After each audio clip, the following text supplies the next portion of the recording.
Alper'le birkaç ay önce buluşup bu oturumda ne yapacağımızı konuşmaya başladığımız günden Tobias'ın programını ayarlayıp bize tamam dediği güne kadar geçen zamandaki sabrı için önce Alper'e çok teşekkür etmek istiyorum ben. Bu oturumlar için gerçekten çok emek harcıyoruz. Hani biz organizasyon tarafı olarak bunu harcıyoruz ve harcayacağız tabii ki, ama gerçekten bütün konuşmacılarımızın o kalpten bizim yanımızda olması çok anlamlı. Hani arka planı hakikaten çok kolay olmuyor. Burada böyle çok tatlı tatlı çıkıyoruz ama öncesi bence bir bahse değer. Tobias bu oturum için bir eğitim programını değiştirdi. Amsterdam'dan getirdik onu. Yani bugün sabah geldi, yarın da geri dönüyor. Anlam geleceğe bakacak ve kafamızı açacak. Bu oturum için Alper'in moderasyon için önerdiği ilk isimde çok çok teşekkür ediyorum kabul ettiği için. Shapes of Future oturumu için şimdi sahneye davet edeceğim isimler. Stuttgart Devlet Güzel Sanatlar Akademisi'nde dijital tasarım profesörü ve rektör yardımcısı, Lava Architects kurucusu Tobias Wallisser. SALON kurucusu, New York Pratt Institute'da ziyaretçi profesör olarak stüdyolar veren yüksek mimar Alper Derinboğaz ve sanat yönetimi ve iletişimi alanında Londra, Paris, İstanbul'da 15 yılı aşan tecrübesi olan Zeyrek Çinili Hamam Artistik Direktörü, Fair Play Stüdyo kurucusu ve küratör Anlam de Coster. Alper, Anlam, Tobias, stage is yours.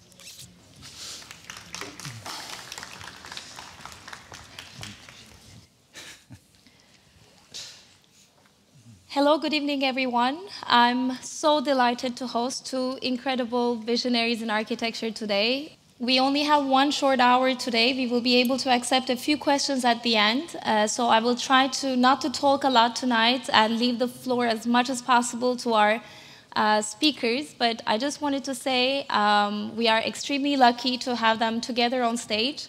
I'm really inspired by this common element in their approach to architecture, which is how they position their practice at the crossroads of science and art.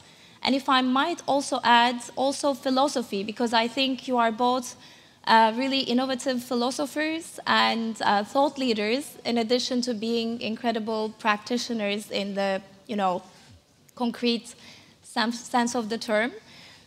Before we dive into our subject today, Shapes of Future, and try to ask new questions and find new answers in how we will envision the architecture of tomorrow.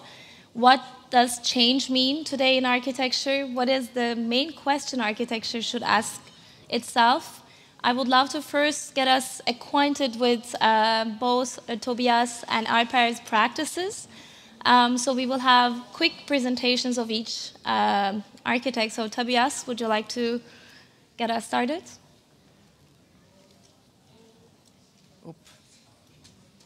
Yeah, thank you very much. Thank you very much. I'm really delighted to be here, and thank you for the introduction.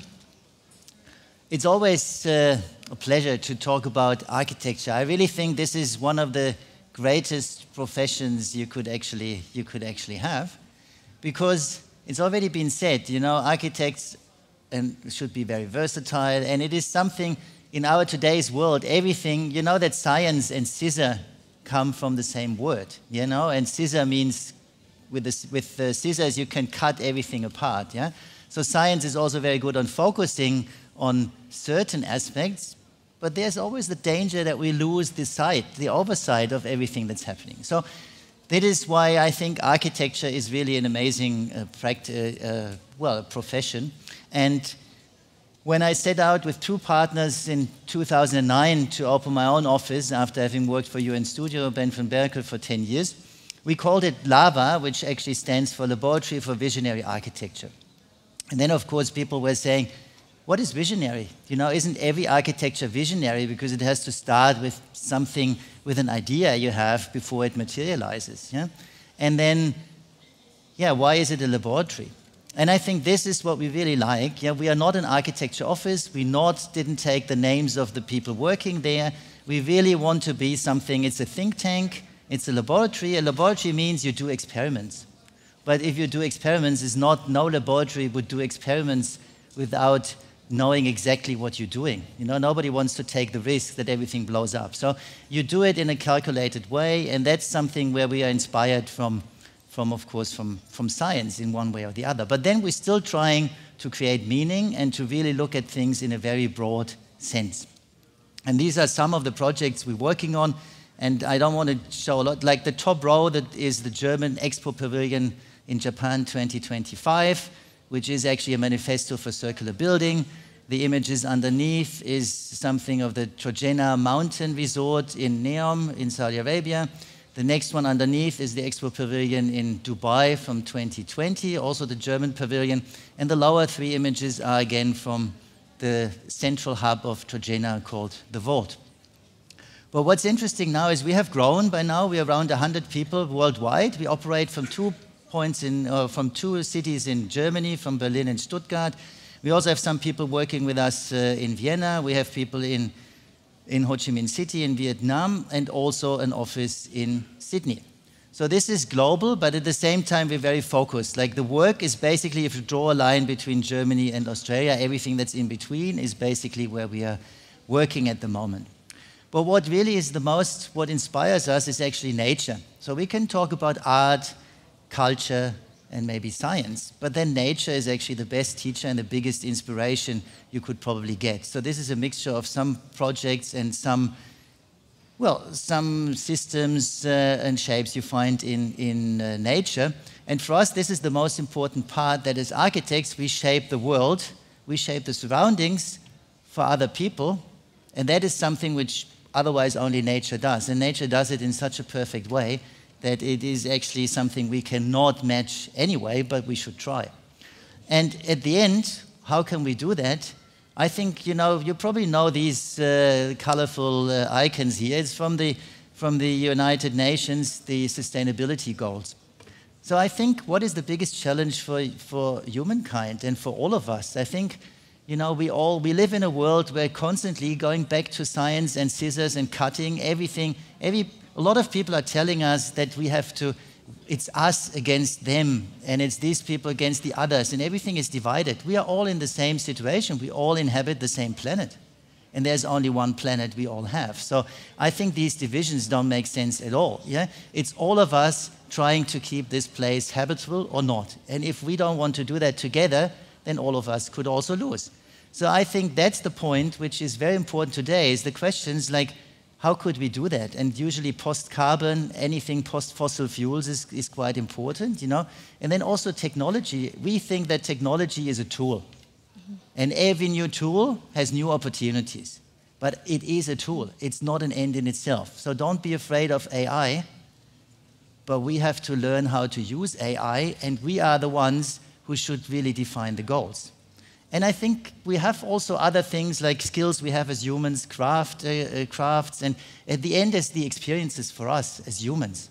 The AI doesn't know what an experience is and doesn't care about it, but for us, we create spaces, and these spaces create opportunities to come together like tonight, and that is experiences. And I think all of this, we need to work on together, and we can only do this by asking questions. And in the office, we always start with the question, what if? We all think that certain things are very much defined and they're clear anyway. But there's nothing that is an everlasting rule, maybe besides some things which are not done by humans, We have not created the rules how the planets operate and so on. But everything else, how fast a car can drive and whether you need to have cars, all of this is not everlasting. So we can ask, what if there was what if mobility, for instance, is not about being fast from A to B, but maybe about having quality time on your way from A to B. And then you can start to trigger, that triggers your imagination, and you can start to define new things. And that's actually what I think is a great privilege, that as architects, we can actually ask these questions, but we can also start to define answers, to visualize answers, and to say, what if this would be like that? Wouldn't you like something like this? And you show your client or your audience or the broader public some ideas and what they could actually be like. And we can start to have a discussion about, would we actually want this or not? We can also discuss why that's not possible, but that's not an interesting question. Anyway, I don't want to talk too long about this. I'll hand over to Alper, because we're trying to do that in as much of an engaging and dialogical way as possible. Thank you, Anlam, for the beautiful introduction, and the DAC team for taking every chance to develop new architectural discussions. I think is invaluable, like not going beyond what is marketing, what normally a marketing event is. And it's really a pleasure to be able to share the stage with you, Tobias. And a lot of nice friends, colleagues, partners I see in the crowd. It is very beautiful to come together in this kind of events. I think beyond everything, we are talking about architecture, but it really is about our human interaction, how we create spaces that develop new kinds of interaction. And I really believe, like you said, what if we start the projects? I think we have a very similar approach. We don't know each other with Tobias in the past. We just met for a project. We invited them for a Tashkent master plan competition by the time, which didn't go through, but we ended up developing a nice friendship. And then from the project stage to execution to the spaces that we live inside, it is always about how people come together. This is spaces, I believe, is the indicator of interactions, the possibilities that this world gives us through design to come together. And I think we see these codes in our architecture history. I was quite struck when I started architecture education. I had the chance to study abroad in US, and from Frank Gehry to Tom Main, a lot of star architects by the time. One common thing I noticed in the general architecture practice is that everything goes through the Western understanding of architecture, which actually is constructed on Greek temples, the magnificent palaces, and so on. But beyond that, there's really special aspect of architecture which is engraved in our Anatolian geography. I'm not talking about a nationalistic point of view, but in terms of priorities, we tend to forget about certain more human spaces. And we are drawing a lot of inspiration in our projects in these kind of cases. For example, Çatalhöyük is one of the projects that we are quite interested in seeking ways of regenerating in our projects, which is one of the very unique projects is a small city where you don't have any hierarchical spatial organizations. So everything shows equal space for everybody. So it's kind of a self-organizing city, which is a very contemporary subject. And when the buildings you are done with the buildings, they are part of the earth. They are disappearing into the rest of the nature. So we kind of find it quite striking. And we are trying to look at the architecture in a much larger time scale. So we can see in the past quite amazing things, and we can also project them into future. The importance about this is that the architecture is such a unique opportunity. It's such a huge scale in terms of construction, in terms of carbon emissions. Like architecture consumes 40% of the carbon emissions globally in comparison to all the other fields, from textile industry to plane production whatsoever. We are consuming a great deal. And there are also huge spaces. They take time. The projects take time.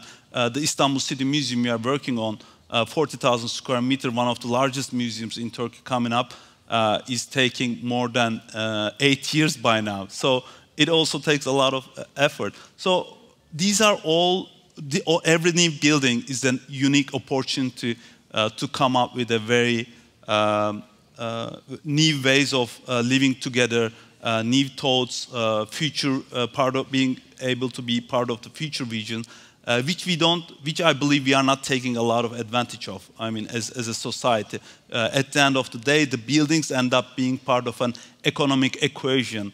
But beyond that, there are really immense opportunities lie. And I see a lot of young people, and I really, maybe from my talk, this is the most important takeaway, hopefully, that there are a lot of things in between this economics of the architecture and the imagination that we have.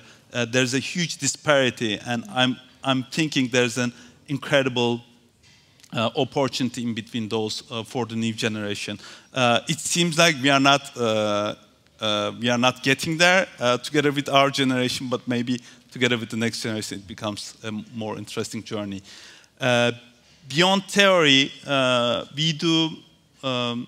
we inspired by those, we try to take every, from small to large scale, we take every opportunity to think about partner with creative people that are believing a better future. So from small projects to large scale, we do a lot of projects worldwide. We are quite fortunate to do that. We have a New York base, we have a Berlin base, Istanbul is our center. We had the chance to think about projects that's more than millions of square meters, which are sometimes at the scale of a city, sometimes strategic planning, sometimes master planning. And Istanbul City Museum, Quartz Plaza, Fitaş, or Topos Villas, maybe some of the projects that you might be familiar with through the media. In every single project, we try to use it as an experiment to bring in something to design culture, something to architecture culture. That is what I feel our social responsibility. Maybe we change a very small detail that's done better in this building, and then that becomes maybe a part of the culture, architecture culture in the future. And the small iterations might make huge differences. Every single project has a different experiment within itself. For example, this is Topos, Topos Villa, where we try to completely omit, get rid of all the climatization. So the whole building is climatized the summer and winter without using additional machinery, which we think is doable for every single building, especially in a climate like Turkey. We are living in one of, I mean, you coming from Germany, maybe better to judge, but we have a quite amazing climate that we can take advantage of and execute incredible projects using the natural resources. So this is briefly what we are doing. Thank you so much to both of you. And I can also add to the commonalities between your practices, I think, how you combine the rational and the kind of emotional, how you also put humans at the center of your practice, but also the relationship to your habitat, to ecology is also really key to your approach. And I wanted to continue with you, Tobias, and understand if in today's world, technologically speaking, if we can build everything, what is the main opportunity and challenge for architecture today?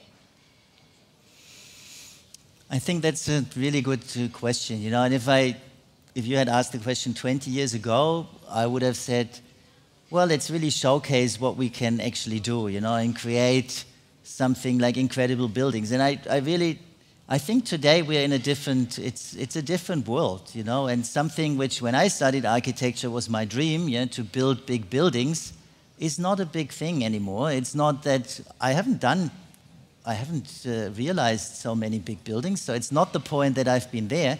It's the point that that is not really the one thing that really triggers the interest. I think, as I said before, we have to find different ways of building, yeah? And so in Germany and in other parts or many parts of the world, wooden construction is very important now, because the idea is that it is something where you have locally sourced materials. You don't have the big, you can even embed carbon rather than emit carbon. But the point is, then you read in the papers that there's the tallest wooden structure in the world. Something is wrong, you know. Wood is fantastic, but maybe we should concentrate on producing the biggest amount of volume with the smallest amount of wood, rather than just building a skyscraper again. Yeah?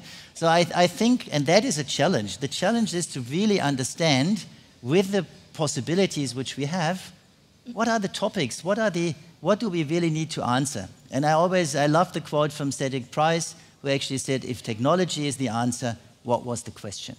And I think before you design anything, you have to ask the right question. Otherwise, every answer will be wrong. Mm-hmm.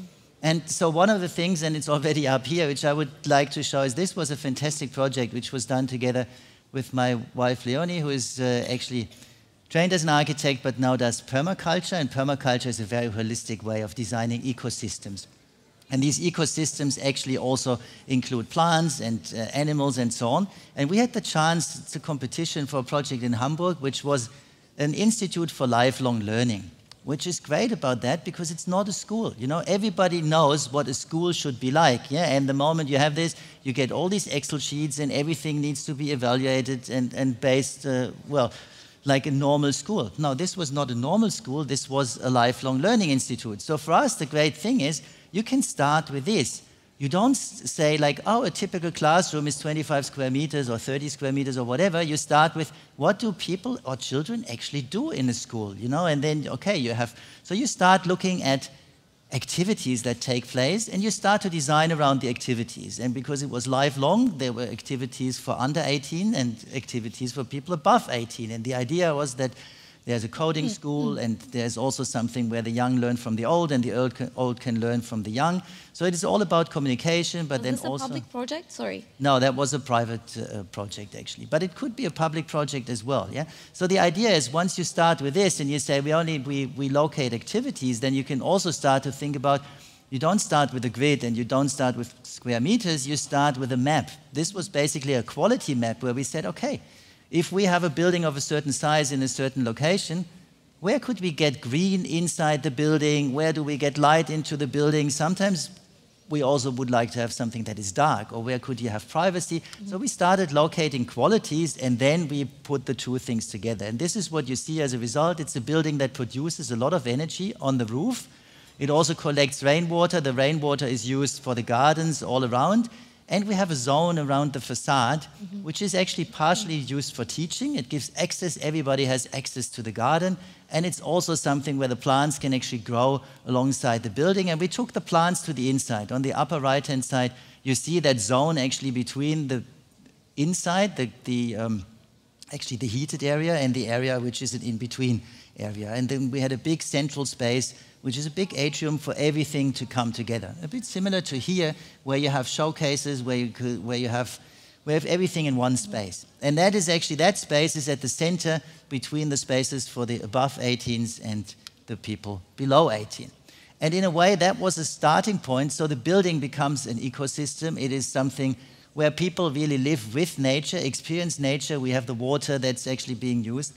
And I think that is something, it doesn't matter how big the building is. It was too big, we could shrink it, but that's not the point here. The point is that you create spaces in a different way, and you make people think about their environment and how they deal with each other and how they deal with the environment. I think that is actually the challenge we should answer to.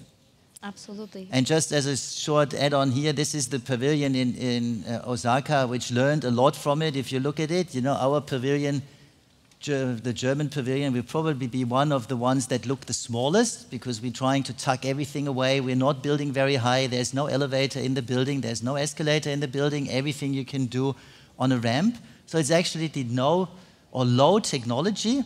And then it's a mixture of, like, you look at this sort of wooden structure and it looks very ancient. Yeah, it's something that is in Japan and that's also in Germany. And we use actually mud walls to fill it, but we also have mycelium elements in there. So it's a mixture of something old and something new, and then arranged in a different world. And that takes you inside, and on the inside you learn about artificial intelligence and what that could actually do. So it's not that we want to go back to the past. We want to go actually, well, we want to go towards the future, but learning from the past, not omitting everything which we have already known. I think that is another problem we have as humanity, that we always think there's something new, so let's drop the old. That's totally wrong. I think we have to combine both in completely innovative ways. So not everything that's innovative is something you have never seen. A lot of innovation is actually in combining things and basically overcoming differences. Mm-hmm. When we were having a conversation to prepare for this talk, Tobias was actually saying that he wanted to be an agent who contributes to change, but then we have also started to question what is change? Actually, change is happening with or without us being involved in change. What is positive change? So, Alper, would you like to also say something about, like, how do you perceive your contribution to this changing paradigm in architecture? Mm-hmm. Or maybe... Yeah, you have to run through all of this. So, yeah, change. I think in terms of the positive change, we need to really take courage and be more unique in our solution bringing to the world. I mean, I think this is very important in the case of Turkey. I think we are kind of in between the East and West. So we are not completely on the side of individualistic, self-exploring, unique taste projecting kind of personalities yet. But on the other side, we are we are mingling with the industry, fabrication, new technologies. We do a lot of construction. About the scale of the construction, Turkish contractors are one of the largest in the world. We construct a lot around the world, but how? But very few of them are gonna stay in your mind for some reason. Or you need to think about it. Yeah, the way it is designed, executed. I don't know. So I think design is in this kind of really nice position where we need to really get to understand how we can bring value in between these two cultures. I think in design, like Tobias was mentioning, there's a lot to learn from the existing solutions. A lot of the design is understanding what is existing. So it's a lot of research. Maybe more than half the design process, in my understanding, is the research. And I think together with our culture, Eastern culture, we are really open to understand what is existing, what has been there and stuff. And through that, to bring positive change, I think we really definitely need to follow some kind of our personal histories, our personal problems, to question our social contribution to the world. Otherwise, everything is kind of learned innovation, which is not really innovation. Mm-hmm. So some kind of repetition of what is existing, and most of the cases, those are the cases that we execute, but we don't know much. So I mean, the courage to invest in design is a huge responsibility. I think it will be one of the biggest social responsibilities in Turkey. We are producing a lot. In the Europe scale, we are producing the lots of the goods and products and so on. And there's very little design contribution, design value addition to the products. I think this is like the biggest area that we should have been investing in terms of our scale.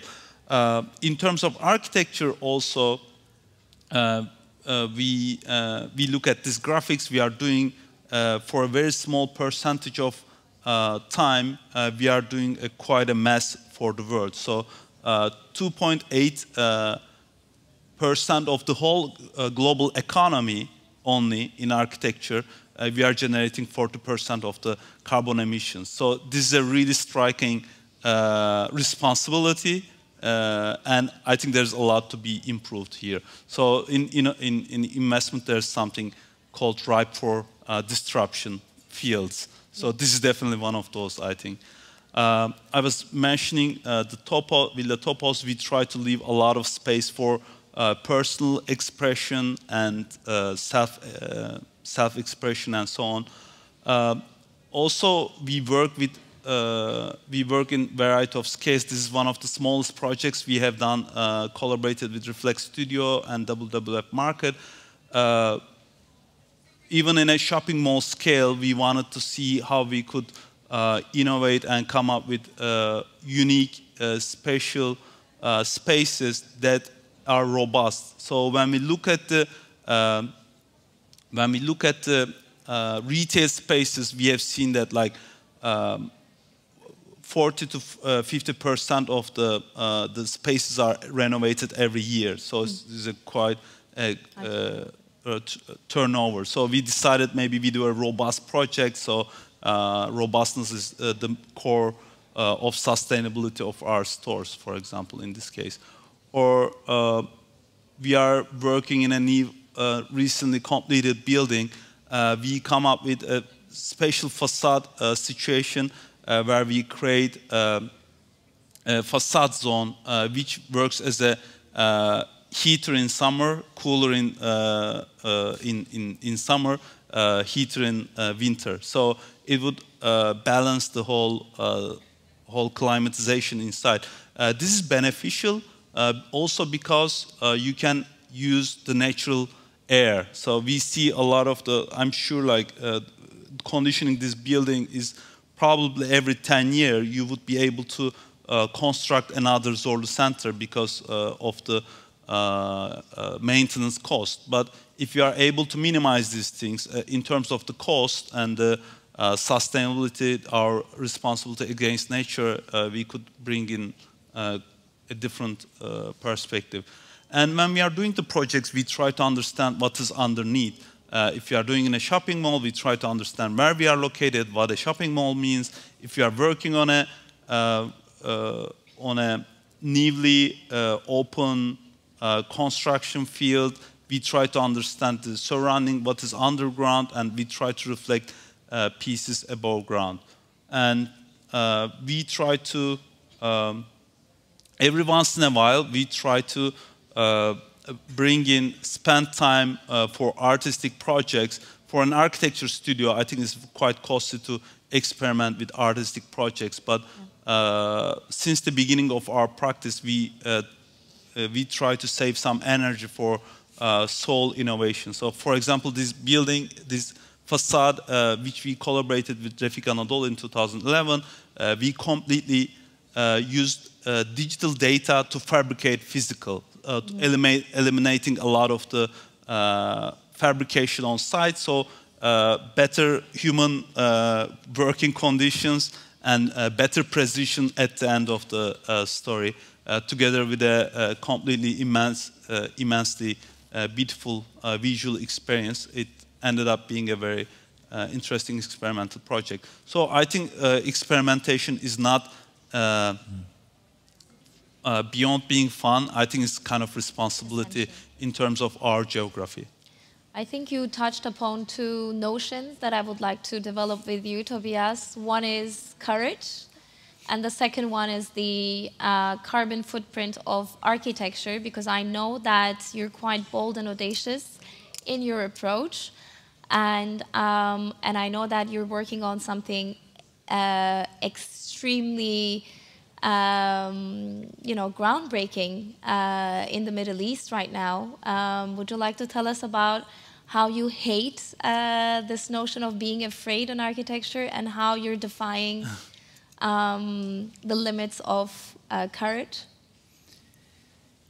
That's a couple of questions which are, let me think about it. I think Maybe we can go back in the slides. Hate is probably a difficult word, but I said I only use it for a couple of things which I just wanted to. I really don't like. Yeah. So, and I think it's in everything we do, like all of us. Yeah. It's the worst thing we can do is actually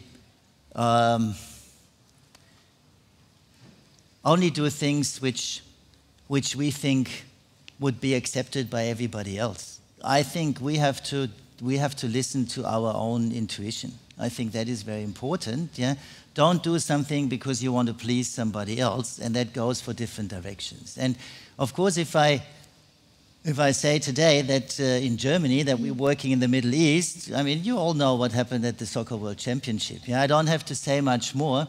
That's already. Oh no. That's where the most carbon CO2 emissions happen. Why should nobody should build anything anymore, and why would you even go there?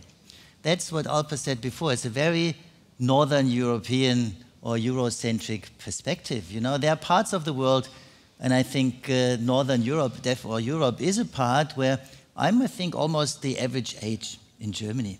There are parts of the world where the average age is half of my age. And that actually means that there are countries where there is different desires and there are different needs. It's not an aging society where people are afraid that the best times are already over. And so that's this perspective I think we need to leave behind. You know, at the end, as I said, we can save a lot of energy in Germany by doing buildings like this. Yeah, this is a CO2 negative project that creates more energy than it actually consumes. And how do you? And there's nothing wrong. This? Well, this is because it's a wooden structure. There's not much concrete in the whole building, and we also it's the CO2 embedded. The embedded carbon is a minimum, and then also there is it's locally sourced materials. Plus, at the same time, we create energy. That's one of the few things you can do. You can reduce if you create more energy than you consume, that's one thing, and the other one is reduce embedded carbon. There are countries in the world where that is absolutely impossible. And, or maybe the strategy needs to be different. So if countries this is a project we won in 2009 for a project in Mazda. And Mazda is was a design by Foster and Partners, and it was meant to be the first CO2 emission-free city in the world. That was actually started in 2007, I think. And that's amazing. You know, I haven't heard about a CO2 emission-free city in the north or in Europe, and that anybody has actually talked about it 15 or even more years ago, you know? So what's happening here? Why would it be bad if somebody wants to build a CO2 emission-free city? Actually, there was even talk about 000, no fossil fuels, actually, no waste, and what was the third one? Is about, let me think about it. I can't remember what the third of the three zeros was. But in any case, it was really a huge innovation program. The problem with a couple of projects like this is that if they're planned as, we all know that a city needs time to evolve. If you say, I build a city, but in 10 years it needs to be finished, and it has a fixed, it has a fixed date and it has a fixed shape, that's really difficult to do, because you also want to be innovative, and innovation means that some things have to be tested out. And not every test works or experiment works exactly the way it was actually predicted. And in science, that's one of the good things in science. In science, a result that something does not work out the way you predicted it is a good result. I mean, there are no bad results. It is a result. It's something you learned, and you can take your lessons from it. And I think Mazda, for many architects or urbanists, that's something, it's like a failed experiment. I think that's totally wrong. It's been something which was ahead of its time, and it really put out the right questions. Maybe we didn't have the right answers, but it was absolutely important that this happened. And one of the things we did, we won the competition for the city center with the idea that the city center should not be a shopping mall which is privately controlled, but the city center should be an open, outdoor public space. And that's a challenge in a desert climate. I mean, here we have a climate where it's up to 50 degrees in summer. So what we came up with was the idea of these umbrellas, which are a bit like sunflowers. They follow the sun, they harvest energy. You can also fold them, and then they are just vertical elements. So at night, you open up the plaza and the hot air goes out. So it's something that is more adaptive. And that created the idea of conditioning outdoor spaces to create public spaces, open spaces where people can meet. And that's a big potential. It only works in a country where you have a lot of solar gains, so that's a different story. But for us, that was a topic, and with this topic, we continued. And the interesting thing about working in countries where you have a different culture is that you can combine things in something that's innovative. So a project we built for the Saudi Agency for Science and Technology, actually in Riyadh, was a headquarter building, which is this building. And that building, actually, we started designing it in 2012, and it's just been finished in 2020, actually, during COVID.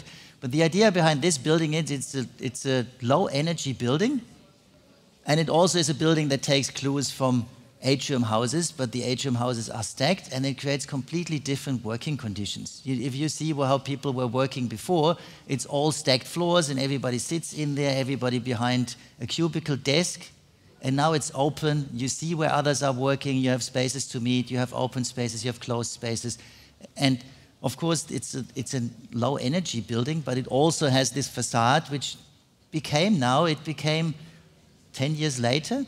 It's something which is really a good example for how you can combine tradition and a modern building. Plus it's energy efficient, plus it actually is conscious of local traditions. And it is actually innovative because it offers new types of workspaces, and if you offer people an opportunity, people will take it. And I think that's the whole thing. If we want to change something, we have to start with ourselves, but we can also give people opportunities to change maybe themselves and how they interact with others and so on, and that will trigger and have an effect. So I think we should not be afraid of working somewhere where other people say you shouldn't be there. There are other benefits to it, definitely. And this is really going back to the carbon emission. If carbon is the new currency, and we have to calculate everything back in carbon, into embedded carbon, then we should work in countries where we can make where we leave the biggest effect. Germany, in the all-time list of CO2 emittents, is on number 4. I think 80 million people in a world of 8 billion. We're the 4th biggest emitter. And now we are always saying you can't build anything anymore because, sorry guys, we have already used your share. I don't think that's a very good way of doing it. But it could be good to go somewhere else and say, look, we have done certain things in the past which were not so good, but we have learned from it, and we can also help you to jumpstart that and already start start from another level. And then we can go somewhere where there's a big effect. And I'm not saying we should save the world going somewhere else, because that would be a colonialist idea. That's not the idea behind this. The idea is to really meet on eye level and to discuss, and learn from the climate, from different climates and so on. So we're not coming there with a recipe how to do it. We're coming there with a process, or basically with a method, understanding, listening, and then knowing how to combine information into a different way. And that is something which I find very, very exciting, and where we've really spent a lot of time. And so then I can also talk about this, because that is very controversial. This is an all year round holiday resort in the mountains, in Neom, which is very close here. This is very close to Jordan. And actually these mountains are beautiful. They're absolutely magnificent. They're between 1,500 and 2,500 meters high. So the first question is, why would you build something there? But one of the things is, of course, the country is aware of the existing treasures and really goes into heritage and basically rediscovering their own past. At the same time, people also want to have something which is unique and very different, because it takes a while to really understand and unravel all the past. So the idea here is to build something which is unique in the world. And for us, the challenge was actually, if you go into a mountain and there's nothing there, the great thing is you don't need to make the same mistakes as before. Like, we all know that our sewage system is 150 years old, is leaking, is not very efficient, but there's no way we can replace it that is, the cost is too much, and like running a new system on top of an old one is also not efficient. But in the mountain, nothing is horizontal, everything is diagonal. So you already have a completely different understanding of every infrastructure needs to be three-dimensional. And then it's interesting that, for instance, sewage, instead of water run sewage, there's also the way to use vacuum pipe sewage. And then the pipes can be much smaller, so you leave much less impact on the mountain and so on. So this is such a difficult challenge that it is necessary to be innovative. Mm-hmm. And that's the great thing about it, because you can almost say if it works here, we have such a lot of experience that we can apply it somewhere else. And again, it's not saying we should do everything, but this, if we could do this at a level where it's okay with the CO2 emissions, it will not be zero, it will also not be negative, but at least in a completely different way. This will be one of the resorts with the least amount of CO2 per cubic meter or whatever which was built. And that's definitely something to be proud of. And at the same time, we give incredible experiences. So this is one of the things here is a lake. There's also skiing. The skiing actually works only 3 months of the year. It's cold there, but it's not enough snow, so there is also artificial snow. Everything is produced with solar power, so there is no fossil fuels used in the whole element, and all the water is completely reused, so we use it in the lake.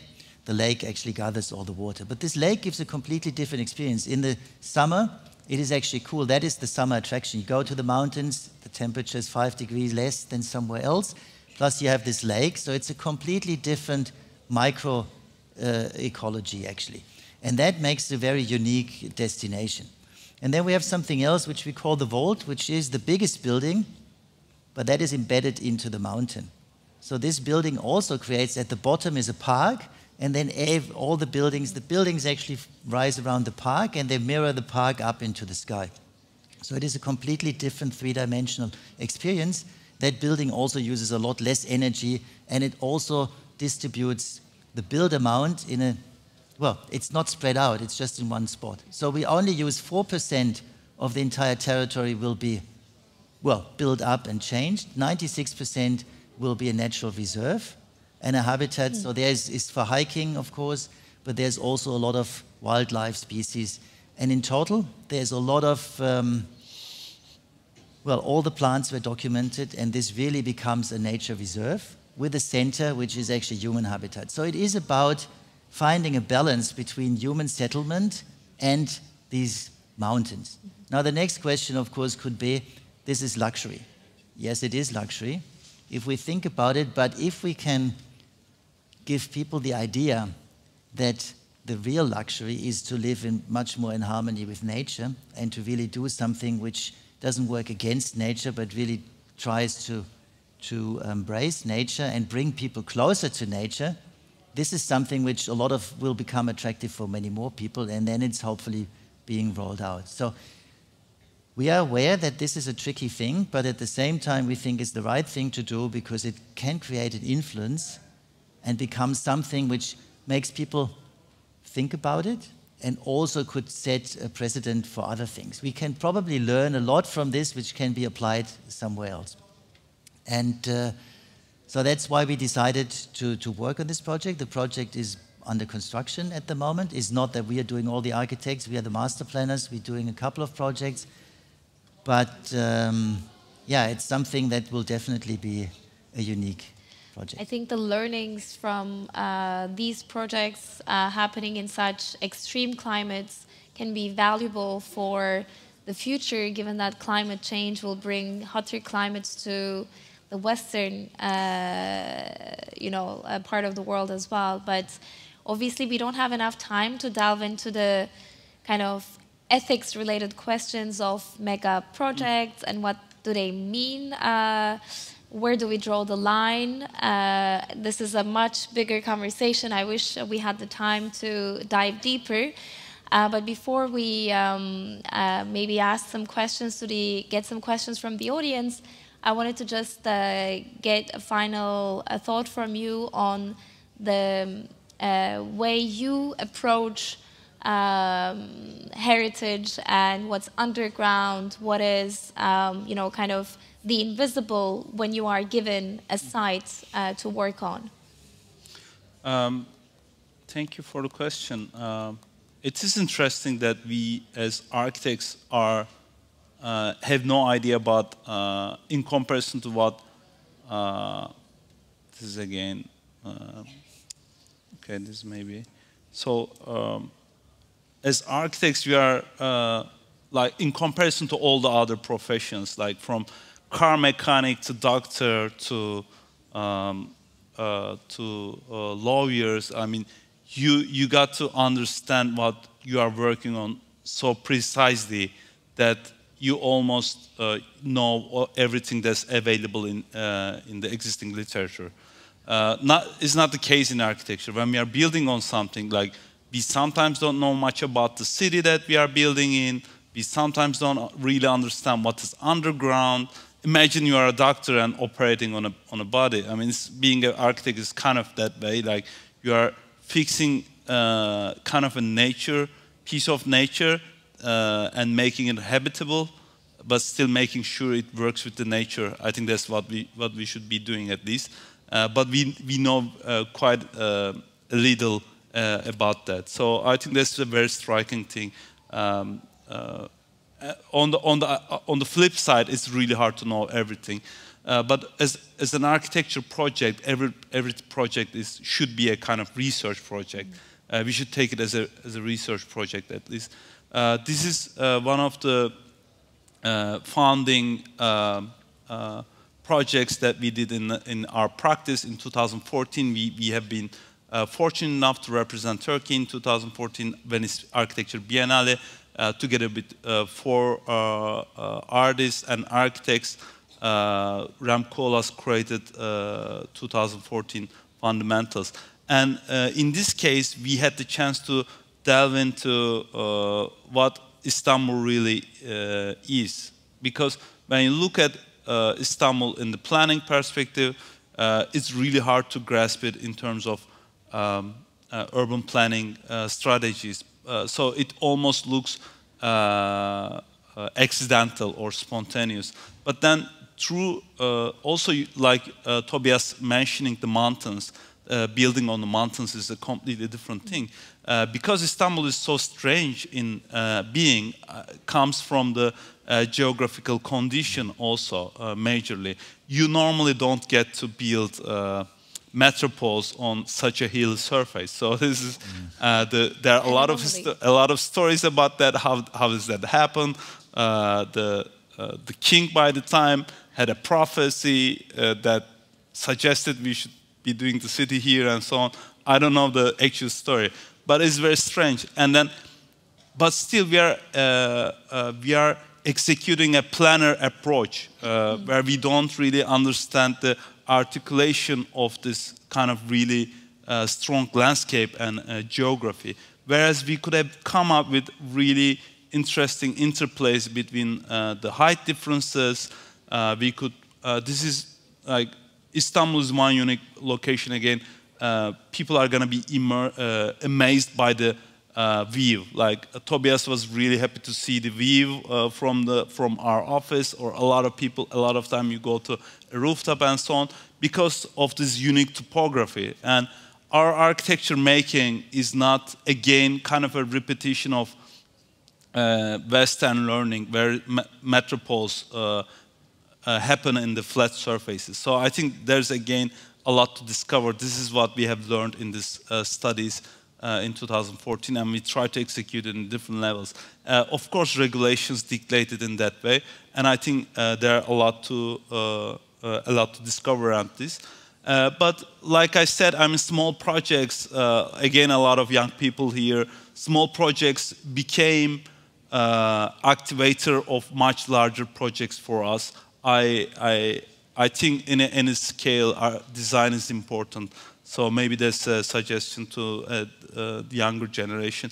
This project ended up letting us being invited for the International Istanbul Museum competition in 2015, the next year, that we are doing a lot of museum work and research and Istanbul study. So we ended up winning the Istanbul Museum Commission next to the urban land walls in Topkapı Cevizli area, one of the least most disregarded part of the city, although having a huge landscape and green space potential. So we created this kind of spatial connection with the urban land walls and generated a much larger master plan. And the museum ended up being really a connector between a larger scale master plan and a smaller gesture. And everything started on top of that. The complication of the given site and the general form, general master plan ended up being our design.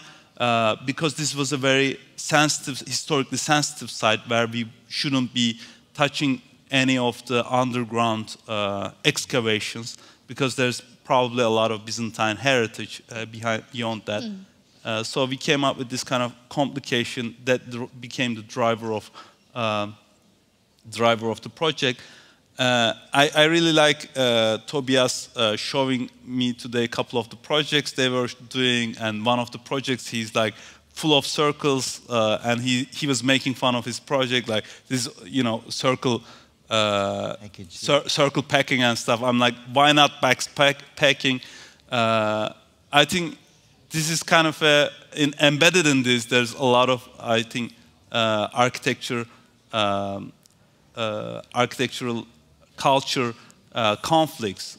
We see box rectangle as a solution, as a default solution, which leads us to miss a lot of the opportunities in between. So in my practice, that's basically what we are trying to achieve, probably like a lot of the time Tobias does. And like I said, every single project is kind of a little family.